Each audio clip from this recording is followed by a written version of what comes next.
Welcome to another edition of the glittery bones of advertising as a trio. This is quite nice, this trio, isn't it?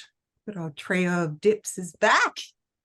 A little string quartet of the la la and the lulu and the lee lee. Ding ding and the bang bang and the whoop whoop whoop whoop. Okay, what are we going to take a look at today? This week is my week, and I saw this on, I think it might have been TikTok or Instagram. It was like a recording of it saying, oh, this ad, it's from a little while back and it's also from the UK. But when I saw it, I saved it to my phone and was like, I'm going to do this 1 week on Bones. So here we are. And without further ado, here is the ad.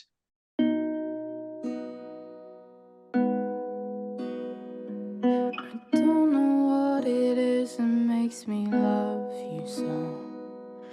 I only know I'll never wanna let you go. 'Cause you started something, can't you see?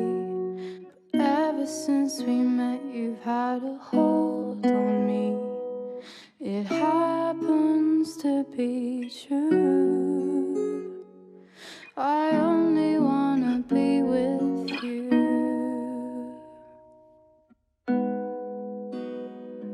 No matter what you do,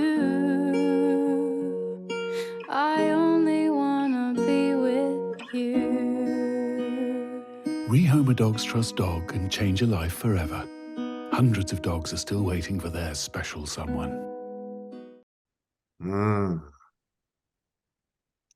All the feels. Ah.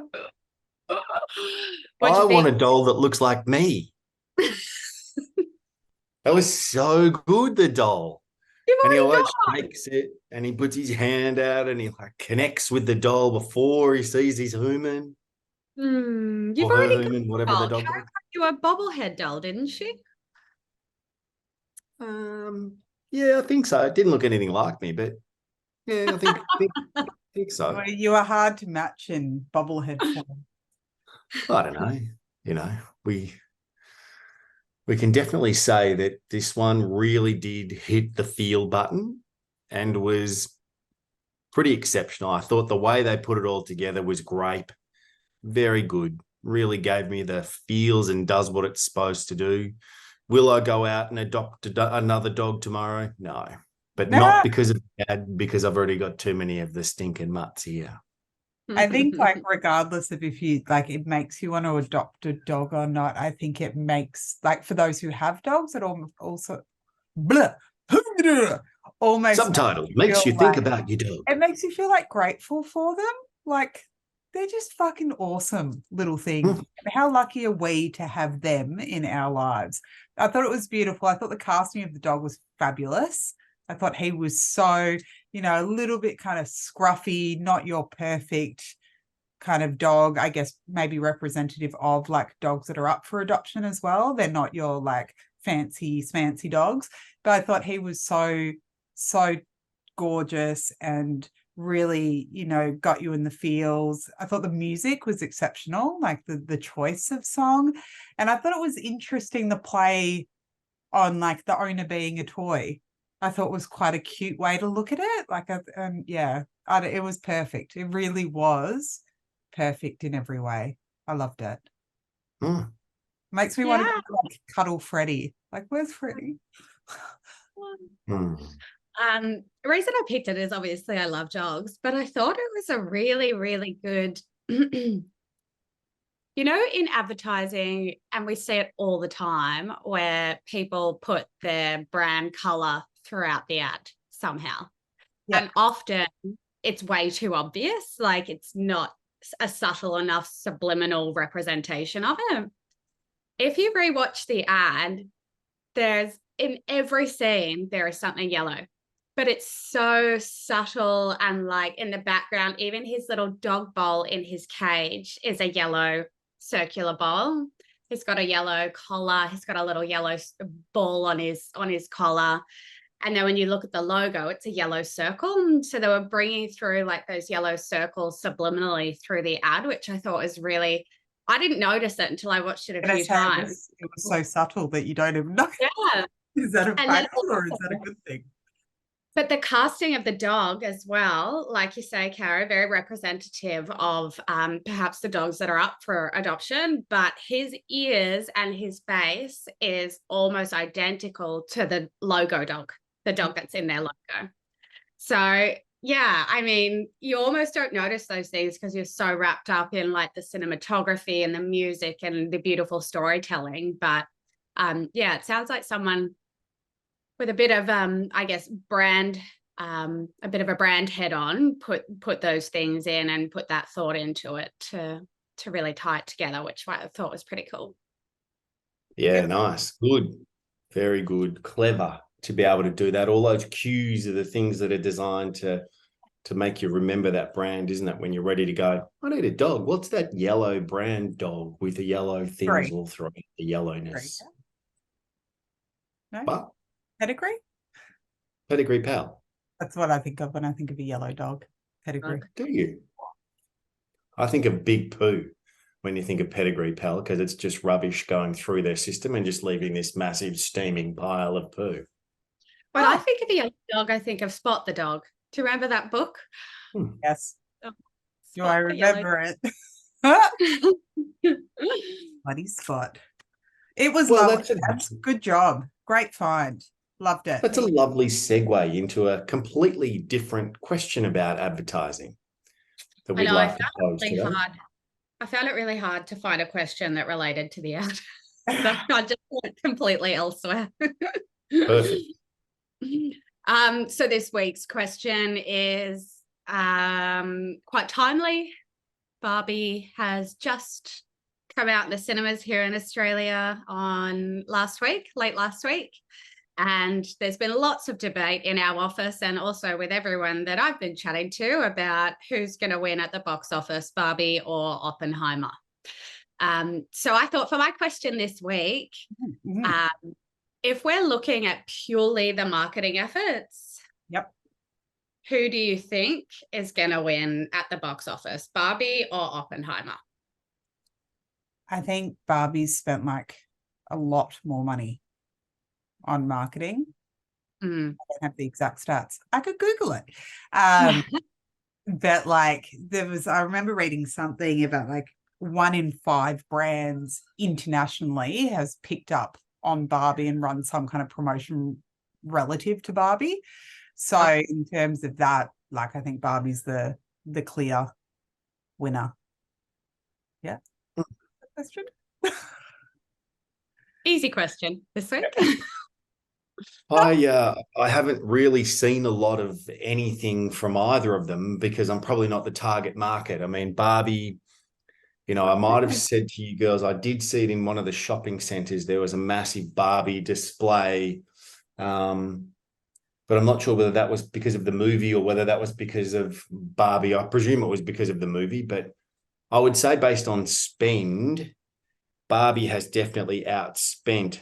But I'm not sure when you talk about the content of the movie compared to Oppenheimer that you're quite in the same space. You might be just a little bit different. You're talking about something that's, quite historic, I think, as opposed to something that maybe it is quite historic. I mean, the idea behind the movie, both my girls have seen it, but I clearly haven't. I think Barbie has like a natural. Sorry. I was just going to say, sorry. I think Barbie has a natural head start. Like it's a brand that people know more about, larger demographic know more about it. Like a lot of people don't know about the kind of nuclear war, or maybe they're not interested in it either. Whereas Barbie's just something that's been kind of seeded in our lives throughout history and all that kind of stuff. So I think they had a head start on it, and they've spent a lot. Yeah, there's so many memes and things on the internet about the fact that the Barbie marketing team has not slept for the last year because there's so many.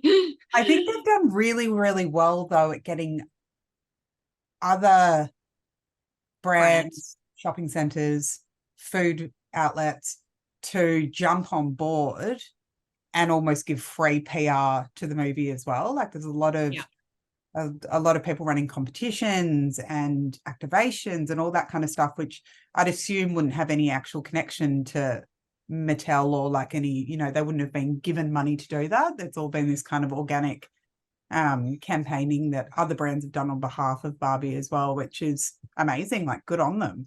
That's, I can't think of very many other movies that have been able to have that kind of leverage from other brands. Yeah, I think it's probably one of the first that have had this amount of brand partnerships and activations in the lead up to. So, but like because Barbie, like the brand itself is a household brand. It's not necessarily just a movie. It's also a big commercial product brand owned by Mattel. So, and they're winning in the box office. Yeah, I like a lot. But did they both come out at the same time, or when did Oppenheimer? Yeah, they came out on the same day, so it was like this big, like Barbie versus Oppenheimer. But it's like I don't even know if you can compare them. Like it's such chalk and cheese in terms of the content and the audience. Like it's Which is the chalk and which is the cheese? I would say that the chalk is all about like, the end of the world and making these nuclear bombs. And then the cheese is like a little like sweet kind of brie that you have like at a pool party with all your inflatable toys. What's your answer to the question, Gabs? Barbie, for sure. Right. Yeah. I mean, it was an easy question, but I couldn't host an episode of Bones without talking about Barbie, given it had just come out last week, and I'm very excited. So, question: are you two going to watch it? Go and see it or not? Yep. I was going to see it on the weekend, but it's literally sold out everywhere, and I also didn't really want to sit in a cinema full of kids, so I'm going to wait for the hype to die down and go on like a late night session where there'll be no little ones. It's interesting in that regard, Gabs. There's been a lot of people saying it's not appropriate for kids. No, like don't take anyone. It actually says that when you go to book it online, like when you go to book tickets, there's a thing that pops up saying a message for parents. Like this is what you think it might be. Yeah. That's what I've seen a lot of feedback about that of, if your children are looking forward to going to it, don't take them because it's not child appropriate. So that's an interesting play as well for the brand to be doing that. But yeah, I don't know. We'll have to wait till you see it. You have to come and do a review for us.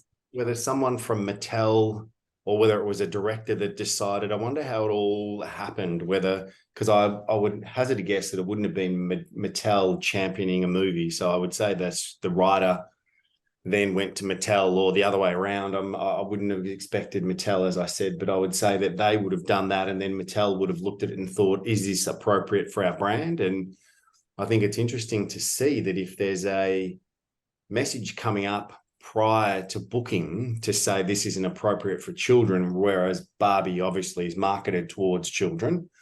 So interesting. Well, I think it's like the heritage of the brand, it spans back years and years. So it's almost inviting nostalgia and inviting like my generation and older generations who did play with Barbies when they were kids to go and revisit the brand and enjoy it again, rather than trying to, like, they already own the market in terms of the current younger generations. It's probably trying to reinvigorate and bring back older generations. It's not that we're ever going to buy Barbie stuff again, but I don't know. Yeah, that's an interesting point. Maybe you might see me with a Barbie phone case this week, you guys. Loves it. Yeah, baby. Woohoo. Well, my friends, that was another edition of the Bones of Advertising. Don't go changing. We'll be back again next week with another episode. See you. Bye. Bye.